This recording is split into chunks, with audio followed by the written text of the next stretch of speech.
네, 계속해서 본문의 위로부터 오는 지혜로 편견이 없다를 중심으로 공평과 은혜에 대해서 말씀을 전하겠습니다. 편견이 없다로 번역된 헬라어의 문자적 의미는 공평하다입니다. 어제는 Is God fair? 하나님은 공평하시냐를 중심으로 말씀을 드렸습니다. 선지자 중에 하나님이 공평하시냐를 물은 선지자가 있습니다. 이 선지자는 하나님으로부터 듣는 자지 묻는 자가 아닙니다. 선지자로 번역된 히브리어의 뜻이 스피커입니다. 제가 지금 스피커 앞에서 마이크 앞에서 이야기를 하면 마이크 스피커 기계 장비가 소리를 증폭시켜서 여러분에게 전달을 하죠. 제가 먼저 말을 해야 스피커가 말을 전달하는 겁니다. 스피커가 먼저 말할 수는 없는 거죠. 그 선지자는 아모스처럼 자기 생활을 하다가 하나님이 말씀을 주시면 그 말씀을 듣고 가서 전하는 자이지 자기가 하나님 앞에 뭘 먼저 묻는 자가 아닙니다. 그런데 선지자 중에 유일하게 먼저 하나님께 물은 자가 있어요. 하박국입니다. 하박국이 먼저 하나님께 묻고 여호와께서 이르시되가 반복됩니다. 곧 그걸 2번 합니다. 하박국이 하나님에 대해 묻고 하나님이 답을 하시고 한 번 더 하박국이 묻고 하나님이 답을 하셔요. 하박국과 동시대 선지자가 예레미야입니다. 곧 남왕국 유다가 멸망하는 상황이에요. 예레미야는 하나님이 바벨론을 통해 남왕국을 심판하시겠다라는 말씀을 전한 자이고 하박국은 그 바벨론을 심판해달라를 하나님 앞에 이야기한 선지자입니다. 하나님의 백성이 범죄했다고 해서 이방인인 우상숭배자인 바벨론을 심판의 도구로 사용하시면 어떻게 합니까? 하박국의 질문이에요. 바꿔 말하면 성도가 범죄했다고 해서 악인을 심판의 도구로 사용하시면 어떻게 하는 겁니까? 이에요. 어찌하여 악인이 자기보다 의로운 자를 삼키시는데도 잠잠하시니까가 그걸 말해요. 공평으로 하면 악인을 도구로 사용하시는 하나님은 사실 공평하지 않다. 이런 뉘앙스입니다. 거기에 대해 하나님은 이렇게 답을 하십니다. 하나님이 남왕국에게 그렇게 우상숭배하지 말라고 했는데 너희가 우상숭배를 해서 죄값을 받는 거야. 하나님이 심판의 도구로 바벨론을 사용하는 거야. 그리고 그 바벨론도 하나님은 심판하실 거야. 그리고 하나님의 마지막 하박국에 대한 말씀이 이겁니다.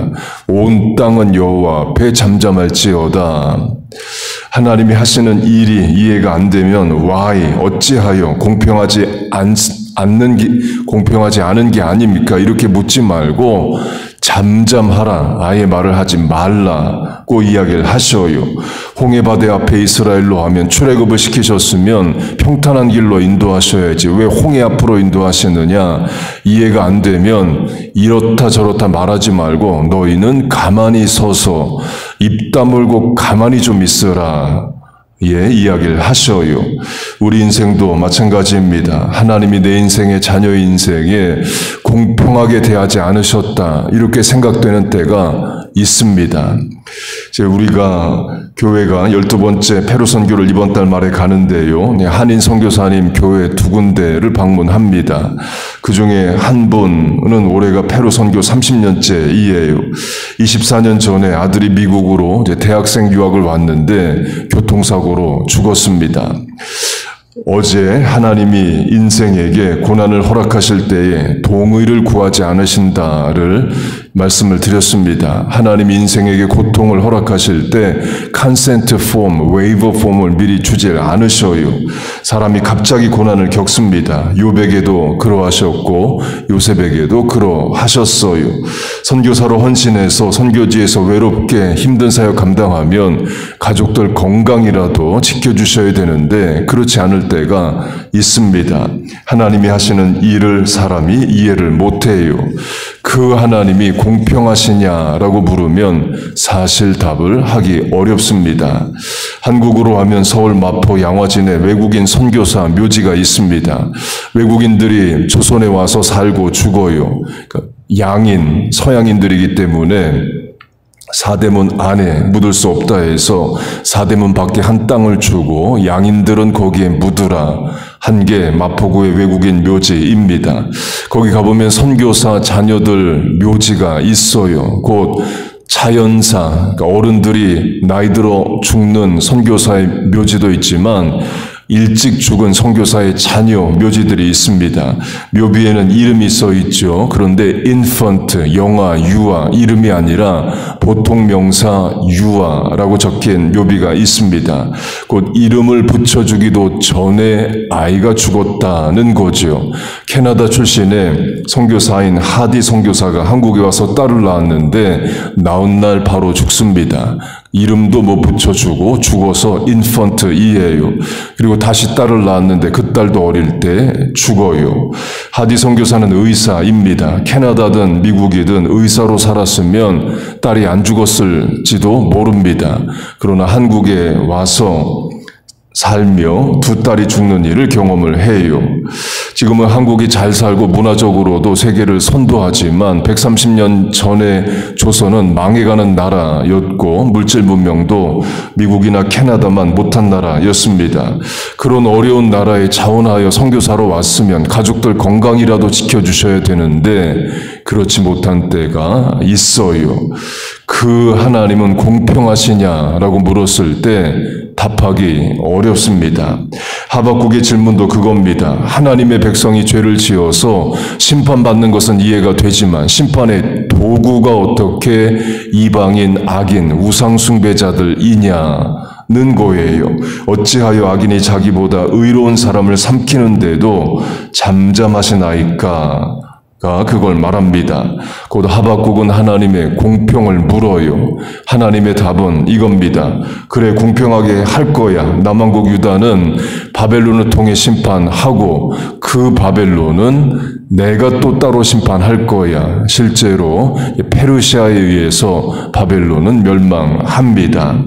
그리고 더 중요한 것은 하나님이 하시는 일이 이해가 안 되면 잠잠하라가 하나님이 하박국에 하신 말씀의 맨 마지막이에요. 공평하냐 안 하냐 이해 안 되면 어찌하여 why 이렇게 묻지 말고 가만히 좀 있어봐 이렇게 하나님 말씀을 하십니다. 그렇게 하나님의 마지막 말씀이 잠잠하라입니다. 그리고 2장이 끝나요. 그리고 3장이 시작됩니다. 3장은 하박국의 기도면서 찬송입니다. 저는 이렇게 해석을 합니다. 성경 기록상으론 2장, 3장이 바로 붙어 있습니다. 그러나 2장과 3장 사이에는 타임 갭, 시간 차이가 있을 수 있다고 봅니다. 시편으로 하면 쭉 이어서 써 있지만 셀라, 퍼즈, 휴지, 멈춤이란 단어가 있죠. 여기서 멈추라는 겁니다. 시간을 좀 두라는 거예요. 실제로 하박국 3장 중간에 셀라가 나옵니다.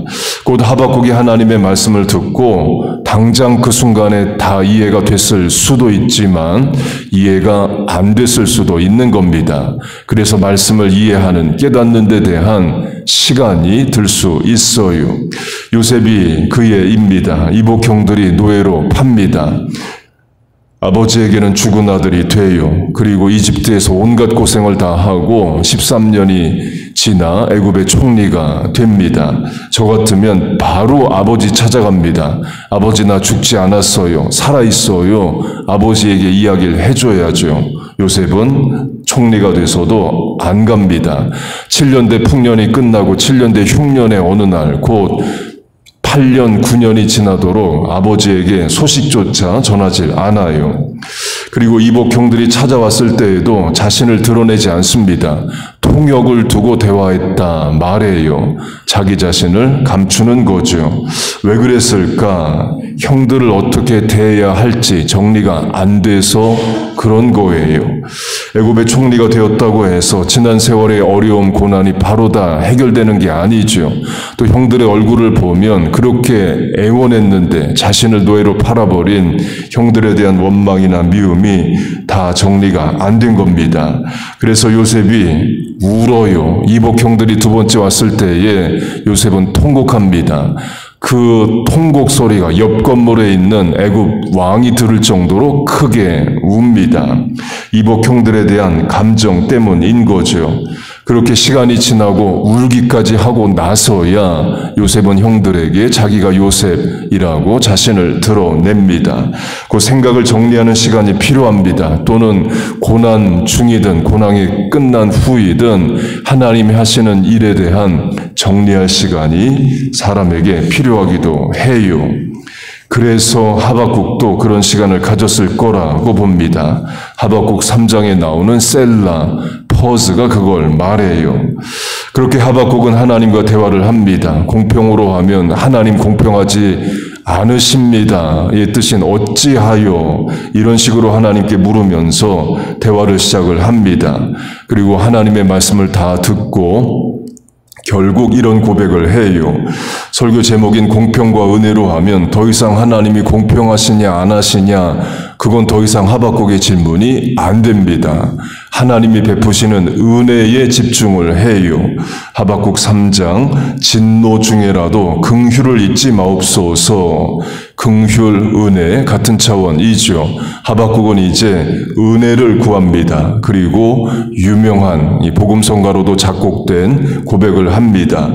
비록 무화과 나무가 무성하지 못하며 포도나무에 열매가 없으며 감람나무에 소출이 없으며 밭에 먹을 것이 없으며 우리의 양이 없으며 외양간에 소가 없을지라도 없다가 6번 반복됩니다.